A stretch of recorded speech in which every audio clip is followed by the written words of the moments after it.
Assalamualaikum warahmatullahi wabarakatuh. Halo semua, balik lagi sama aku PR Ilahi. Jadi di video kali ini kita bakal ngebahas mengenai program lanjutan dari D3 ke S1 di Telkom University untuk tahun pelajaran 2022-2023. Nah, mungkin yang kalian sebelumnya ya kuliahnya mungkin ngambilnya yang diploma nih, bisa ngambil si Telkom ini untuk melanjutkan pendidikan supaya dapat gelar S1.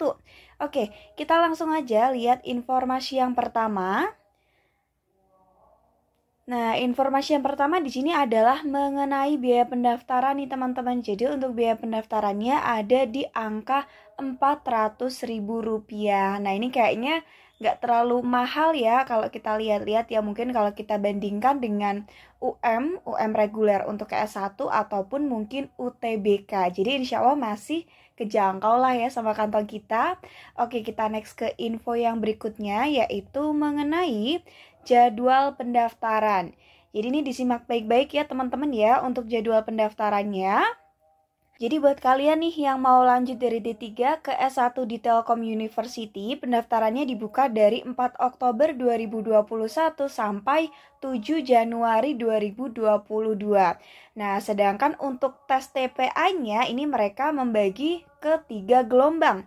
Jadi untuk gelombang yang pertama adalah di 23 Oktober 2021, lalu untuk tes TPA gelombang 2 pada tanggal 6 November 2021, sedangkan tes TPA gelombang yang ketiga nih atau yang terakhir itu nanti dilaksanakannya pada tanggal 18 Desember 2021. Nah, mungkin dari kalian ada yang nanya ya, kok bisa sih pendaftarannya ditutup Januari tapi kok tesnya Desember? Oke, jadi untuk hasil tesnya atau tes TPA-nya nanti menjadi salah satu syarat nih teman-teman untuk kalian mendaftar. Jadi kalian bisa melakukan tes TPA-nya dulu, nah nanti baru ngikutin pendaftarannya gitu ya. Jadi kalian udah punya nih nilai TPA-nya kira-kira berapa. Oke, kita next ke info berikutnya. Info yang selanjutnya ini mengenai tata cara pendaftaran. Jadi ada beberapa mungkin tahapan ya yang harus kalian laksanakan. Yang pertama adalah kalian harus mendaftar di alamat websitenya si Telkom University. Terus yang kedua kalian harus melakukan aktivasi email.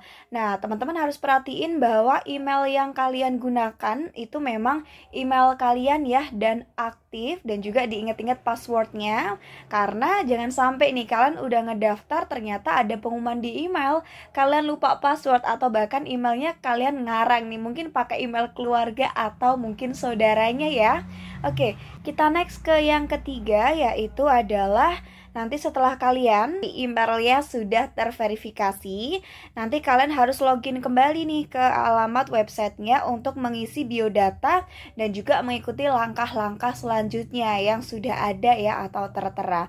Lalu yang keempat adalah kalian harus memilih metode pembayaran dan juga jalur seleksi yang diikuti. Oke, selanjutnya yang kelima adalah mencetak nomor transaksi yang akan digunakan pada saat melakukan pembayaran biaya pendaftaran. Nah, ini jangan sampai kelewat ya teman-teman ya untuk cetak nih nomor transaksinya. Terus yang keenam yaitu melakukan pembayaran. Jadi jangan sampai lupa untuk membayar ya. Nah, setelah kalian membayar, selanjutnya kalian login lagi ke alamat websitenya dengan menggunakan kode aktivasi yang didapat. Nah, yang ketujuh itu kalian akan memilih program studi. Lalu yang kesembilan, kalian harus mengupload berkas sesuai dengan persyaratan yang diberikan. Dan yang kesepuluh adalah mencetak kartu peserta lanjutan D3 ke S1.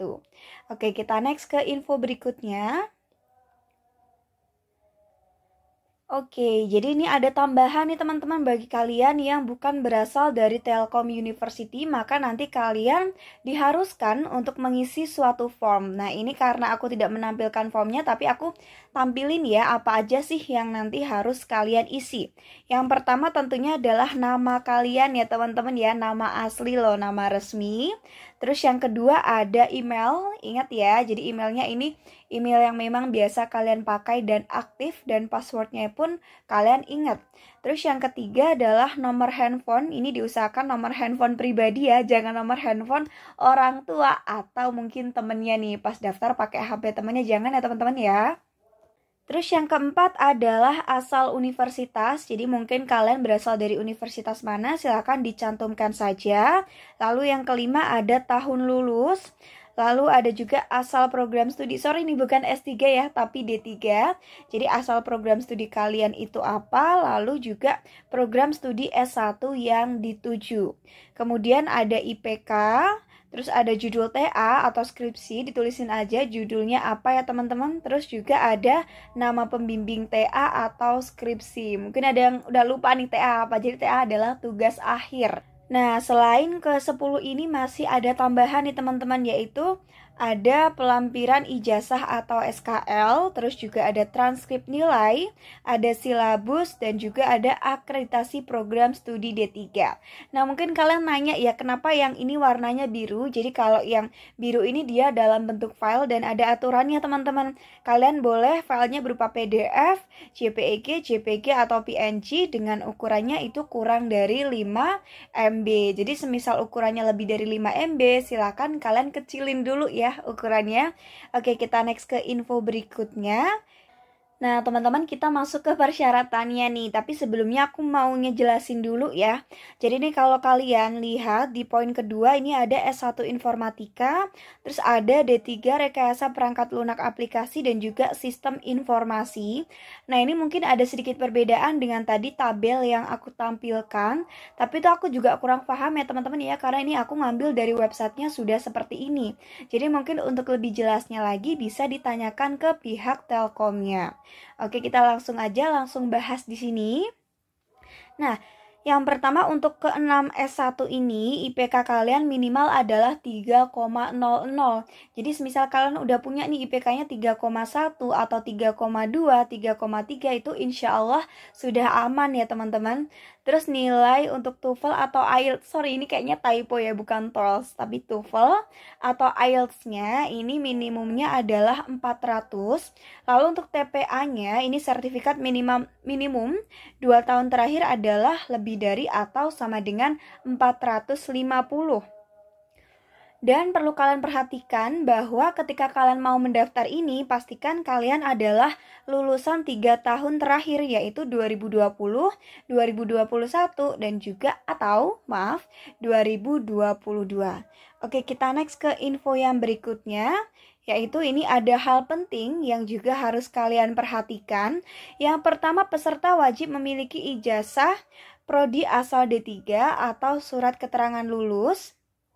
Lalu untuk akreditasi prodi D3 setara atau lebih tinggi dari akreditasi S1. Nah, jadi misal teman-teman nih mau ngambil prodi di Universitas Telkom ini, S1-nya akreditasinya A, maka untuk D3 teman-teman ini juga wajib A juga.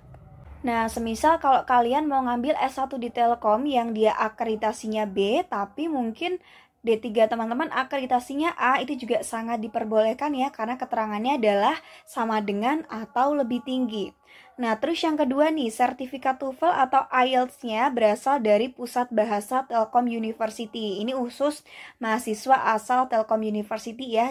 Oke teman-teman semua, itu tadi informasi dari aku mengenai program lanjutan dari D3 ke S1 di Telkom University. Kalau kalian masih ada pertanyaan, silakan tulis aja di kolom komentar ya. Yuk untuk semuanya tetap semangat ya, jangan lupa belajar dan berdoa. Sukses selalu, see you. Wassalamualaikum warahmatullahi wabarakatuh.